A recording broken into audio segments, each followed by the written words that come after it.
Subscribe to my YouTube channel, share it with your friends, and comment your thoughts. The gate slammed shut behind her. It wasn't the soft click of someone closing a door. It was the heavy, grinding thud of metal locking out a person as if they had never mattered. Savannah staggered backward, the sudden silence deafening as the iron gates of the Rothvale estate sealed behind her with finality. Her bare feet crunched on the gravel, a cruel contrast to the velvet-lined floor she'd walked on just this morning. Gone was the champagne breakfast. Gone was the polite lie of belonging. And gone, completely, irrevocably, was the illusion that she was wanted here. She didn't scream, didn't cry. She just stood still, arms wrapped around her shivering frame, wearing nothing but a silk dress now stained with dust, her cheek red from where Camilla Rothvale had struck her moments earlier.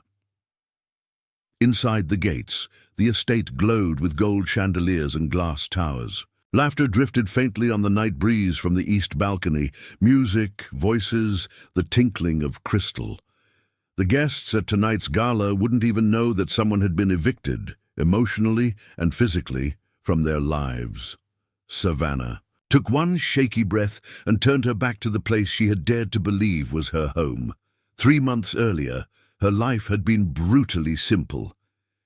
She worked the night shift at a rundown call center in Winnipeg, rented a damp single-room apartment, and lived off instant noodles and silence. Her mother had died when Savannah was born, or so she'd been told, and she'd spent her childhood in foster homes that taught her more about fear than family.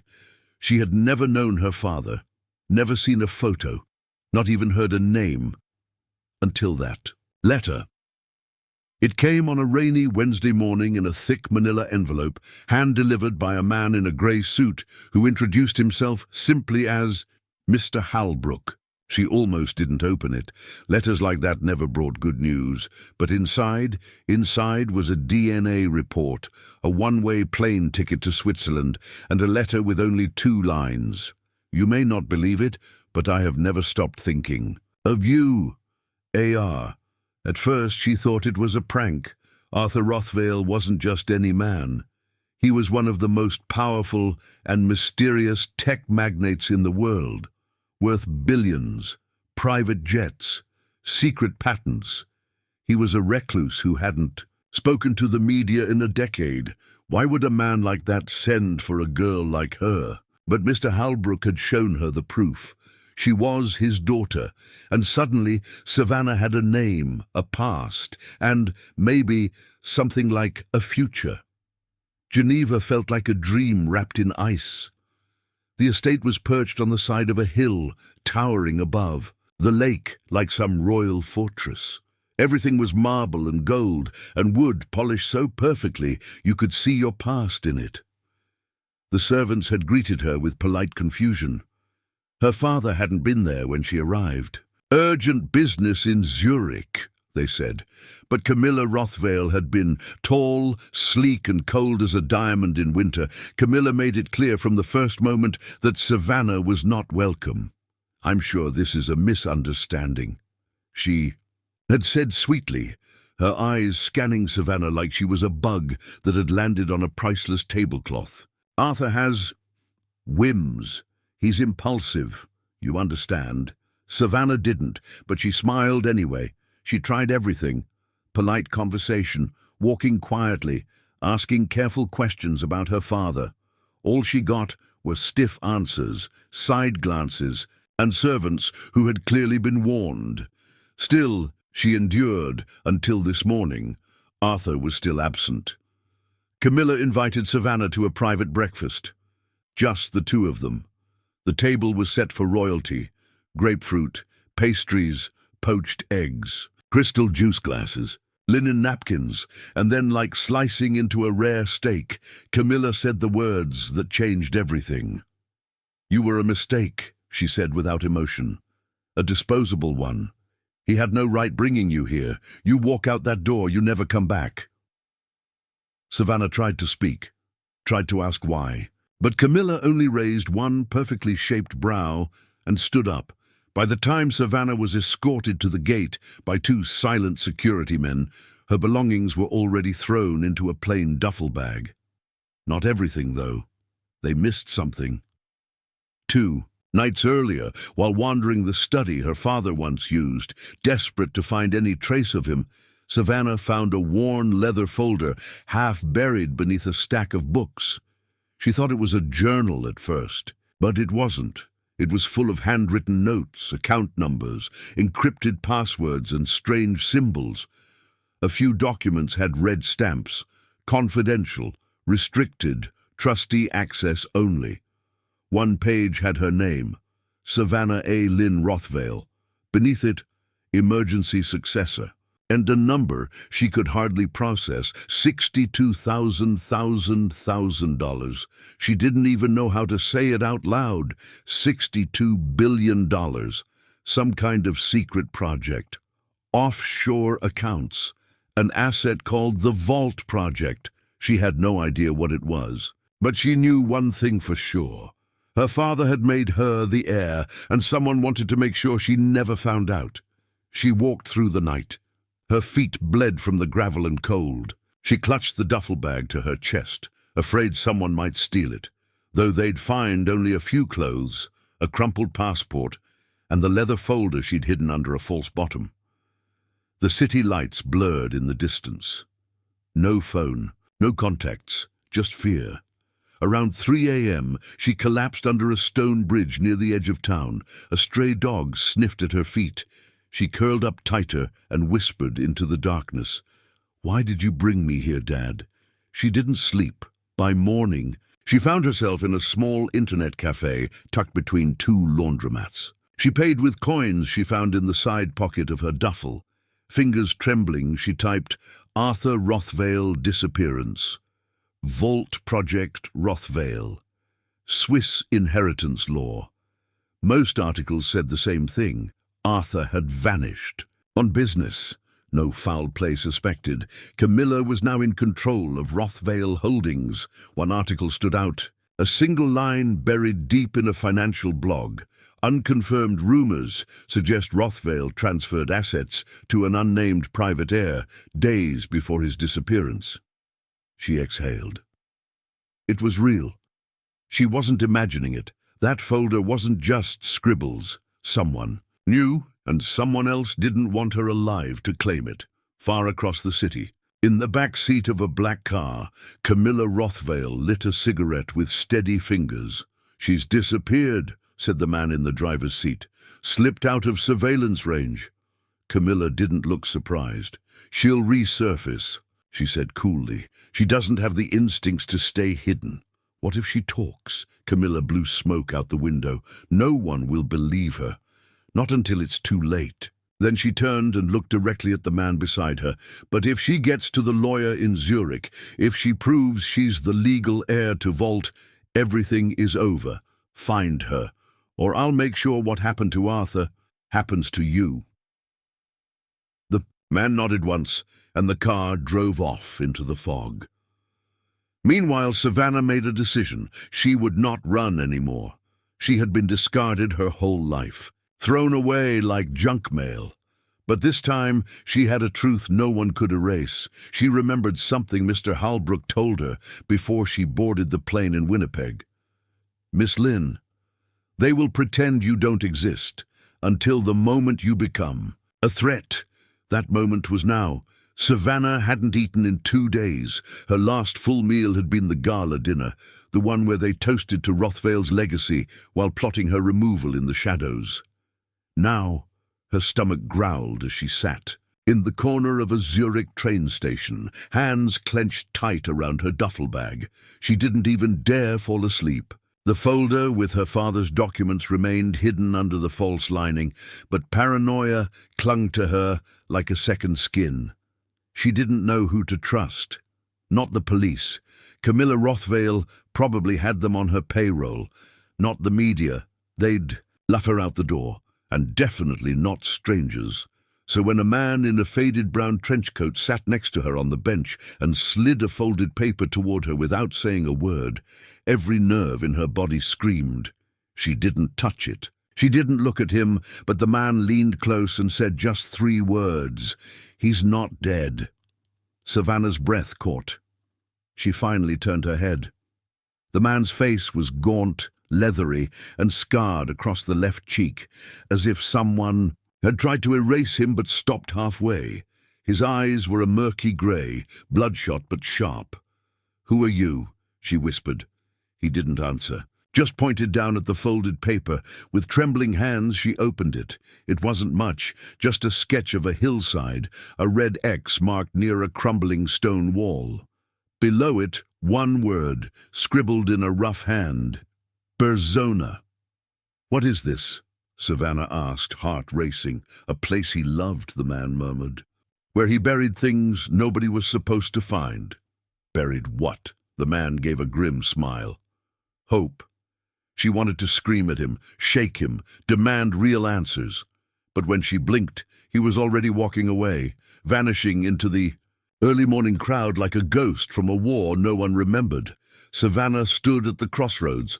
Berzona was a tiny mountain village, hours away by train. No direct route, no obvious reason for her to go there, except that message. He's not dead. It sounded crazy.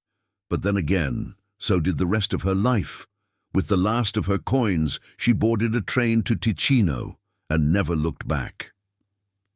Berzona looked like a painting, a quiet, forgotten village pressed into the side of a hill, with narrow stone lanes and terracotta rooftops under a wide grey sky. Mist curled around the trees like old stories, and the silence made her skin crawl. She followed the sketch.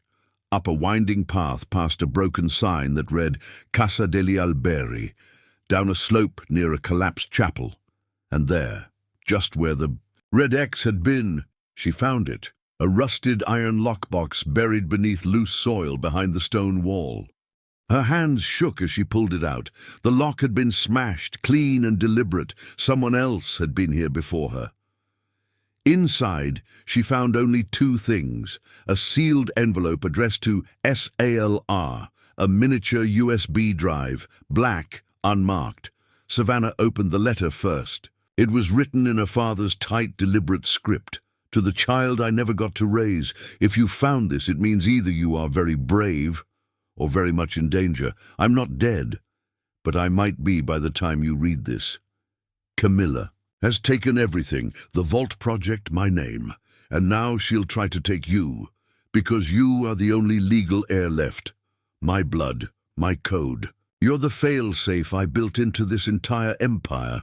That USB holds part of the access key to Vault. The rest is with a man named Sebastian Vale. You'll find him in Prague.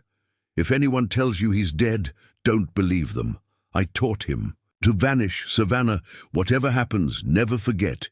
You are more than their pawn. You are my legacy, and I'm sorry for everything I couldn't give you. Arthur Rothvale." She read it 3 times before it sank in. He had been preparing for this. He knew Camilla was coming for him, for Vault, for everything, and he had left her the key to stop it all.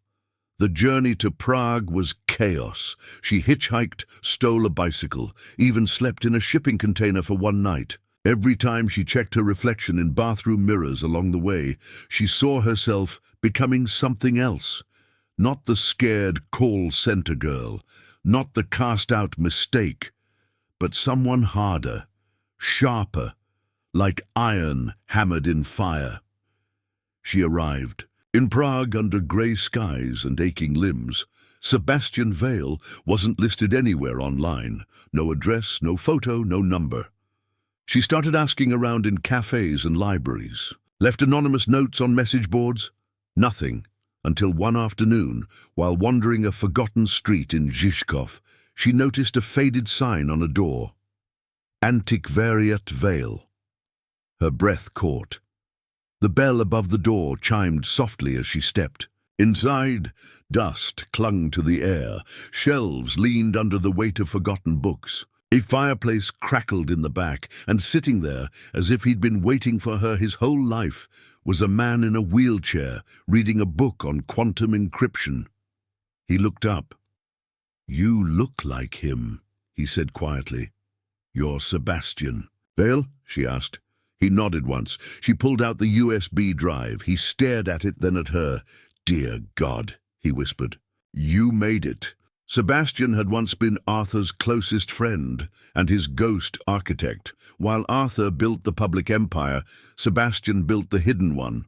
Vault wasn't just a tech project. It was a digital fortress, housing prototypes, patents, AI blueprints, and enough blackmail to collapse governments. And only two people could access it, Arthur and Savannah. But Vault can't be accessed with a single key, Sebastian explained. It needs a dual trigger. You have one, I have the other. Then let's open it, she said. Sebastian shook his head. If we do, Camilla will know. And she'll burn half the world to stop you. Savannah felt the fire rise in her. She already tried. She's already winning. What else can she take from me? Sebastian looked at her for a long, quiet moment. Then slowly, he wheeled over to a hidden panel in the wall. Pressed a code. A hidden server rack slid out. We open Vault, he said. We take back what's yours. But they weren't alone. Across the city, in a private suite at the Grand Bohemia Hotel, Camilla Rothvale stood before a screen, her lips curled into a thin, humorless smile. Savannah's alive, she said, eyes flicking across the surveillance feed. And she's found Vale. The man beside her, slim, silent, deadly, adjusted the silencer on his pistol. Orders? He asked. Camilla turned to the window. Kill them both. And bring me the girl's hand. Back in the bookstore, the countdown had started. Vault's server pulsed with life. Lights flickered. Screens filled with lines of encrypted code. Then, access granted. Vault opened like a flower, blooming after decades underground. Schematics, names, coordinates, secret Rothvale holdings across the world, and at the center of it, all one line in red. Successor, Savannah A. Lynn Rothvale, active. It was real. It was hers. She wasn't a mistake. She was the future Arthur built. Suddenly, a crash. The front door shattered inward. Gunshots rang through the air. Sebastian screamed, "Run!" Savannah grabbed the hard drive, dodged behind the back wall. Sebastian, shot in the shoulder, hit the ground. Blood everywhere. She looked back. He shouted something, but she couldn't hear it. A masked man barreled after her down the alley, firing twice. She ducked behind a dumpster, pulled a broken glass shard from the ground. When he reached her, she stabbed him in the leg, then ran like hell. She didn't stop until she reached the river. She sat by the water, shaking, heart pounding. Blood on her hands, not hers. She had the vault. She had the proof, but she had nowhere left to run. And now she knew Camilla would not stop until one of them was dead. The train snaked its way back into Switzerland, slicing through alpine silence like a steel ghost. Savannah sat alone, a scarf pulled over her bruised face, hands clenched around the black drive containing Vault. Sebastian was gone. She didn't know if he'd survived the ambush in Prague. There hadn't been time to check. She'd heard his scream, seen the blood, and fled. And now guilt clung to her like a wet shroud. But there was one thing left. In Arthur Rothvale's letter, he'd written, "Vault began in the chapel. What we buried beneath it is the reason they fear you." She had to go back to Rothvale Estate, the place she was thrown out of just days ago, the place where they laughed as they erased her name. She wasn't coming back as a beggar this time. She was coming back as a storm. The Rothvale Estate stood like a sleeping tyrant, high stone walls, black iron gates, surveillance on every corner. Savannah watched from across the forest line, hidden behind a row of cypress trees, waiting. She knew every path, every guard rotation. She had grown up studying this place from the outside, longing to be part of the world inside. Now she used that knowledge to slip through the maintenance entrance under cover of darkness. She wore black, gloves, a hood, ghost-like. The estate's small chapel sat near the garden, quiet and seemingly untouched by time. Once, when she was 10, she had peeked through its stained-glass windows, wondering why the family rarely entered. Now she knew it hid something. She stepped inside. Dust floated like ghosts.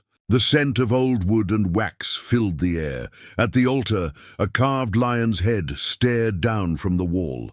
Savannah moved toward it, her hands trembling. She pressed the lion's eye, a faint click. Beneath the altar, a hidden panel creaked open. Narrow staircase spiraled down into darkness.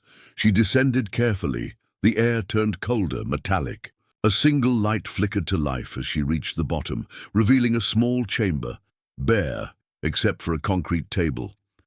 On it sat three objects: a dusty black journal, bound in leather, a clear cube containing a gold ring with the Rothvale crest, photograph of a woman who looked exactly like Savannah, standing next to a younger Arthur. Savannah's breath caught.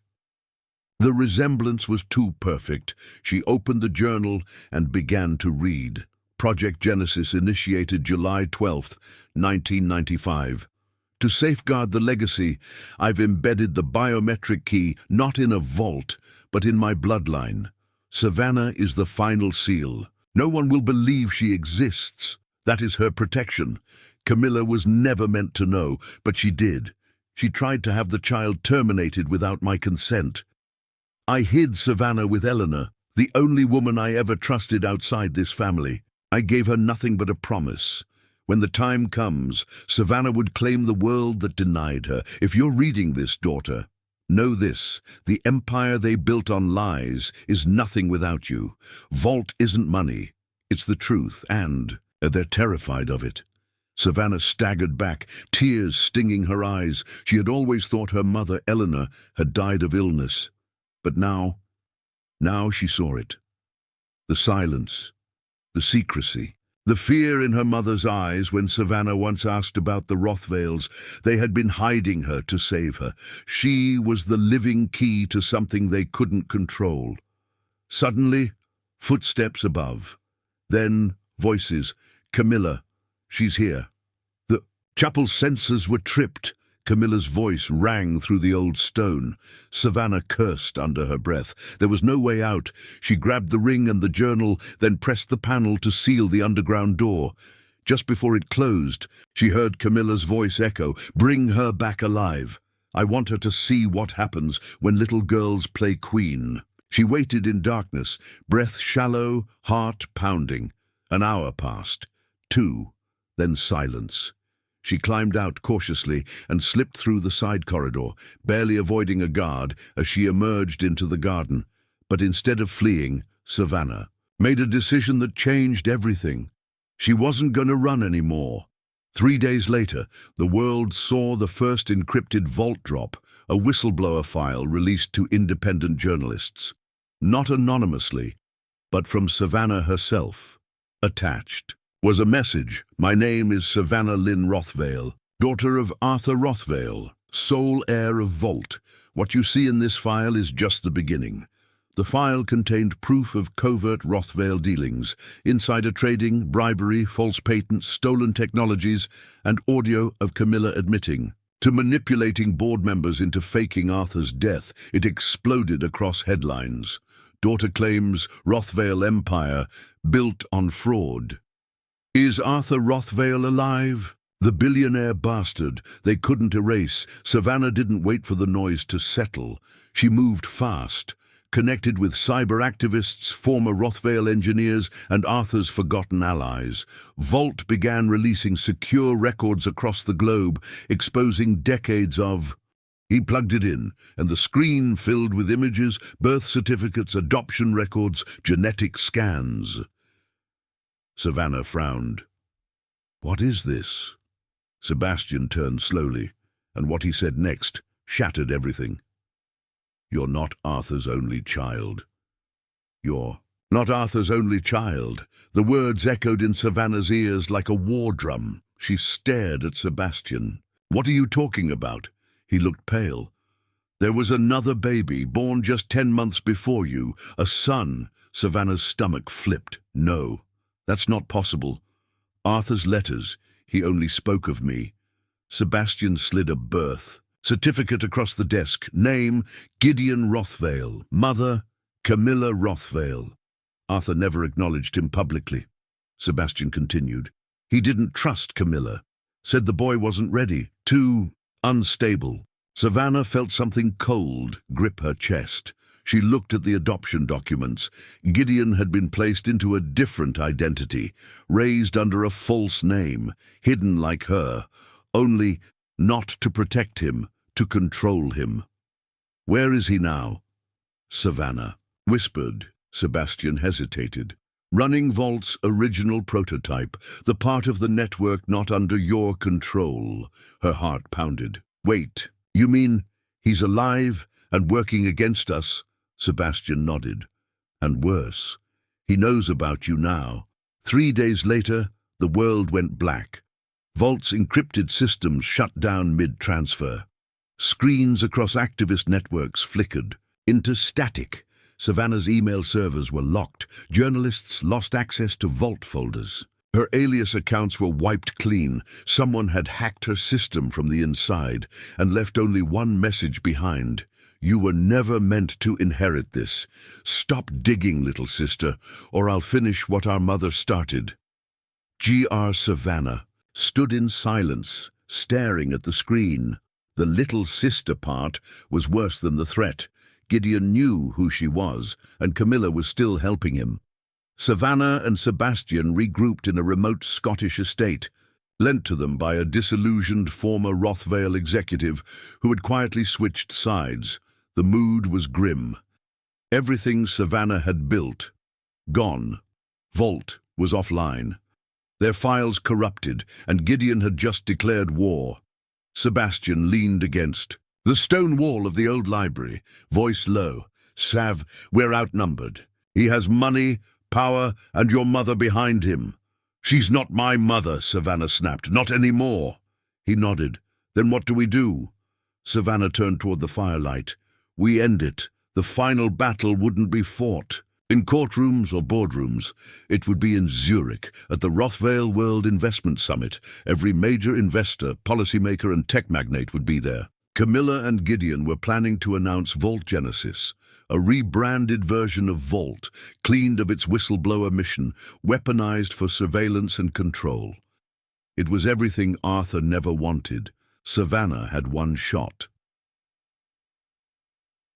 The day of the summit arrived. Savannah walked into the Grand Palais in a black tailored coat, her hair pinned, a lanyard forged with a fake press badge.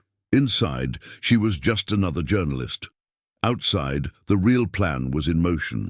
Sebastian and 2 cyber allies had breached the underground data servers feeding the Vault Genesis announcement. And in Savannah's coat pocket was the original biometric key, Arthur's final encryption ring. If she reached the control booth in time, she could override the live feed and broadcast Arthur's final message, one they'd found on an isolated backup Sebastian recovered just days before. Message meant only for the day the truth could finally rise. Camilla took the stage first, elegant as always, dressed in Rothvale blue, her voice smooth and confident. Ladies and gentlemen, Vault Genesis is not just the future of finance. It is the future of global intelligence, predictive analytics, behavioral mapping, instantaneous data recall. Savannah moved behind the side curtains, heart racing. Gideon stood near the control room, tall and severe, wearing an expression eerily similar to Arthur's in old photos. Their resemblance sent chills down her spine. She pushed closer, and then he turned. Their eyes met. In that moment, everything froze, and then Gideon smiled, darkly, as if he'd been waiting for this. Guards moved. Savannah ran. Sebastian's voice came through her earpiece. We're in the system, uploading Arthur's file. You have 60 seconds to trigger the override. She burst through the back corridor, dodging a security baton, sliding into the control booth.